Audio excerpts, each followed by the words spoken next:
ఇక జూబ్లీహిల్స్ నియోజకవర్గంలో బీఆర్ఎస్ నాయకులు కార్యకర్తలు జోరుగా ప్రచారం చేస్తున్నారు.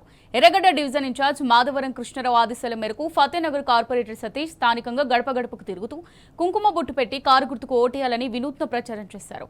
గత 10 ఏళ్లలో చూడని ఇబ్బందులు ఈ 2 ఏళ్లుగా చూస్తున్నామని స్థానికులు వాపోతున్నారన్నారు సతీష్.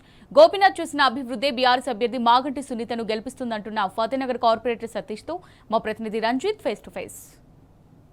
జూబ్లీహిల్స్ ఉప ఎన్నికలలో బీఆర్ఎస్ పార్టీ ప్రచారం ఊపందుకుంది. ఇప్పటికే గడప గడప తిరుగుతూ కూడా బీఆర్ఎస్ నేతలు, మంత్రులు, మాజీ మంత్రులు అందరూ కూడా విస్తృత ప్రచారం చేస్తున్నారు. దానిలో భాగంగానే బీఆర్ఎస్ వర్కింగ్ ప్రెసిడెంట్ ఆదేశాల మేరకు కూడా ఎర్రగడ్డ డివిజన్ ఇన్ఛార్జ్ మాధవరం కృష్ణారావు సూచనలతో ఎర్రగడ్డ డివిజన్లో కార్పొరేటర్ సతీష్ గౌడ్ వినూత్న ప్రదర్శన చేశారు. అపార్ట్మెంట్లోని ప్రతి గడప గడపకు వెళ్తూ కూడా తిలకం దిద్దుతూ ఓటుని అభ్యర్థిస్తున్నారు. మనతో పాటుగా స్థానిక కార్పొరేటర్ పండాల సతీష్ గౌడ్ ఉన్నారు. సార్ చెప్పండి, మీరు వినూత్నంగా తిలకం దిద్దుతూ కూడా ఓటు అభ్యర్థిస్తున్నారు. ప్రజలు ఏమంటారు? ప్రజల నుంచి స్పందన ఎలా ఉంది? ఈరోజు జూబ్లీహిల్స్ కాన్స్టిట్యున్సీ ఉప ఎన్నికల్లో భాగంగా లక్ష్మీ కాంప్లెక్స్లో ప్రచారం నిర్వహించడం జరిగింది. గడప గడపకు ఇంటింటికి తడుతూ కుంకుమ బొట్టు పెడుతూ వాళ్ళని అభ్యర్థించడం జరిగింది. వాళ్ళు ఒకటే మాట చెప్పడం జరిగింది, గతంలో మా లక్ష్మీ కాంప్లెక్స్ అనేది మొత్తం మునిగిపోయి చిన్న వర్షం వచ్చినా మునిగిపోయేది.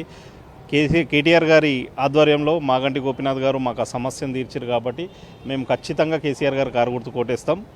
అదేవిధంగా మళ్ళొకసారి రాష్ట్రంలో కేసీఆర్ పాలన రావాలంటే ఇది మొదటి బీజం కాబట్టి జూబ్లీహిల్స్ ఉప ఎన్నికల్లో పడుకున్న కాంగ్రెస్కి బుద్ధి చెప్తూ ఈ 3 సంవత్సరాలు పనిచేసే విధంగా వాళ్ళకు బుద్ధి చెప్తూ ప్రజలకు మేలు జరిగే విధంగా తెలంగాణ రాష్ట్రం మొత్తం మేలు జరిగే విధంగా మేము నిర్ణయం తీసుకుంటామని వాళ్ళు చెప్పడం జరిగింది. అదేవిధంగా ప్రచారంలో భాగంగా ప్రతి ఇంటికి వెళ్తున్నప్పుడు ఏదన్నా ఎవరన్నా ఒక్కరన్నా సంతోషంగా ఉన్నారా అడుగుదామని మా వంతుగా వాళ్ళని కాంగ్రెస్ పాలనలో మీరేమన్నా సంతోషంగా ఉన్నారా అంటే ఒక్క మనిషి మాత్రం చెప్పింది మేము సంతోషంగా ఉన్నామని. ఎందుకని అడిగితే నాది ఇన్వర్టర్ల కంపెనీ, అంతకుముందు కేసీఆర్ గారు వచ్చినప్పుడు నా ఇన్వర్టర్ల కంపెనీ బంద్ అయిన ఉండే, ఇప్పుడు రేవంత్ రెడ్డి వచ్చినందుకు నాకు ఇన్వర్టర్ల పని స్టార్ట్ అయిందని చెప్పడం జరిగింది. అంటే దీన్ని బట్టి అర్థం చేసుకోండి, కేసీఆర్ గారు ఉన్నప్పుడు ఆయన రియల్ ఎస్టేట్ చేస్తుండేనంట, ఆయన రేవంత్ రెడ్డి వచ్చినప్పుడు అదే రియల్ ఎస్టేట్ డౌన్ అయింది కాబట్టి ఈయన వల్ల కరెంటు కోతలు వస్తున్నాయి కాబట్టి ఇండైరెక్ట్గా ఆయన హర్షం వ్యక్తం చేస్తూ ఇన్వర్టర్లతోటి మేము బిజినెస్ మంచుకుందని చెప్తున్నారంటే రేవంత్ రెడ్డి పాలనలో ఒకటే ఒక బిజినెస్ బాగుంది, అది ఏదైనా బాగుందంటే ఇన్వర్టర్లు, జనరేటర్లు, కన్వర్టర్ల బిజినెస్ మాత్రమే బాగుంది. దీన్ని బట్టి పేద ప్రజలు, మధ్యతరగతి ప్రజలు, అపార్ట్మెంట్ వాసులు, వ్యాపారవేత్తలు, ఇండస్ట్రీ వాళ్ళు ఎంత నష్టపోతున్నారు అనేది మనం తెలుసుకోవచ్చు. ప్రజలు సిద్ధంగా ఉన్నారు. జూబ్లీహిల్స్ కాన్స్టిట్యున్సీలోని ఎర్రగడ్డ ప్రజలు సిద్ధంగా ఉన్నారు. మేము ఏ గల్లీ స్లమ్లో తిరిగినా, కాలనీలో తిరిగినా, ఎక్కడ తిరిగినా కాలనీలలో కేటీఆర్ గారిని గుర్తు చేస్తూ, స్లమ్లలో సంక్షేమ పథకాలు కేసీఆర్ గారి గుర్తు చేస్తూ, అదేవిధంగా మాగంటి గోపీనాథ్ గారు ప్రతి ఇంట్లో మమేకమై ఏదో అక్కా చెల్లెలకు తన రూపంతో, గిఫ్ట్ల రూపంతో కానీ ఒక తోబుట్టులాగా చూసుకుంటుండే ఆయన జ్ఞాపకాలు మా దగ్గర ఉన్నాయి. ఆయన చేసిన డెవలప్మెంట్, రోడ్లు కానీ, డ్రైనేజ్ కానీ మా దగ్గర ఉంది, కళ్ళ ముంగట ఉంది. అదే రోడ్ల మీద అదే దాన్ని పారిశుద్ధ్యం చేసే నిర్వహించే సత్తా కూడా ఈ కాంగ్రెస్ ప్రభుత్వానికి లేదు. ఇంకా ఏం ముఖం పెట్టుకొని వాళ్ళు ఓటు అడుగుతారు? వాళ్ళకి ఏం ఓటు అడుగుతాం? పారిశుద్ధ్యం కూడా సరిగ్గా నిర్వహించలేని ప్రభుత్వానికి, రోడ్డు మీద గుంతలు కూడా పూడ్చలేని ప్రభుత్వానికి, బతుకమ్మ చీరలు కూడా ఇవ్వలేని ప్రభుత్వం, చేతగాని ప్రభుత్వం అభివృద్ధి చేస్తుంది. ఈ హామీలు ఆ హామీలు అంటే ఎలా నమ్ముతాం?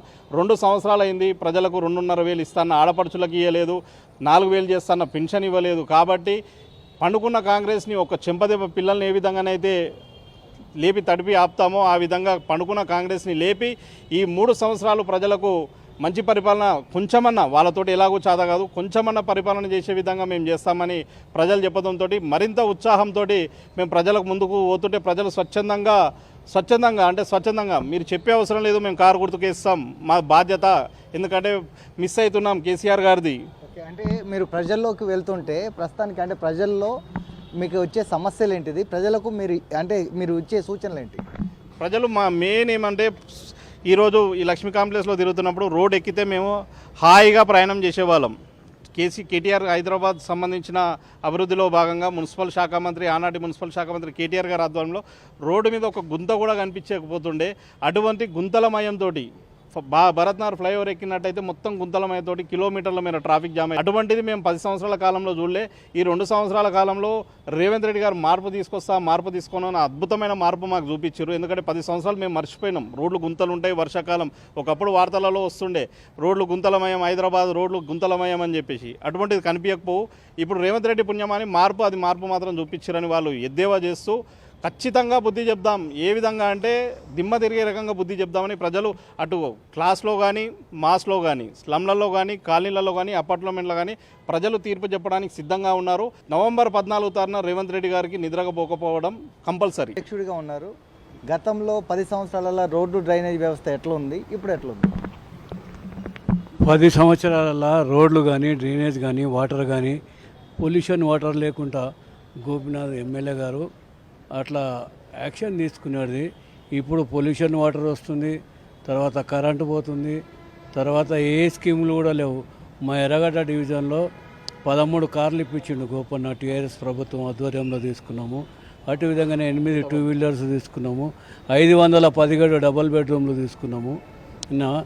టీఆర్ఎస్ ప్రభుత్వంలో అన్ని మంచి పనులు అయినాయి, కాంగ్రెస్ ప్రభుత్వంలో అన్ని గుంతలు. ఏ పని చేసుకుంటలేడు. ఇప్పటివరకు కార్పొరేటర్ గారు చెప్పాడు, ఏదన్నా చెత్త ఉందంటే చెత్త తీస్తలేరు, కరెంటు పోయిందంటే పట్టించుకునేటోడు లేడు, ఏదీ లేదు. వాళ్ళంతా ఎర్రగడ్డ డివిజన్ ఎంత బాగుండనో అంతా నాశనం చేస్తున్నారు. ప్రజలు ఏముందంటే కేసీఆరే రావాలి, మళ్ళీ ఆయన అయితేనే బాగుంటుంది, ఆయన ఉంటేనే అన్ని స్కీములు ఉంటాయి, ఆయన ఉంటేనే కరెంట్ ఉంటుంది, వాటర్ ఉంటుంది అని చెప్పడం జరుగుతుంది.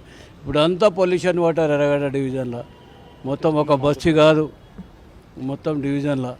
ఇవాళ మనకు కొత్త రేషన్ కార్డులు అన్నారు, మా ఎర్రగడ్డ డివిజన్లో ఎవరికి వచ్చినాయో తెలియదు.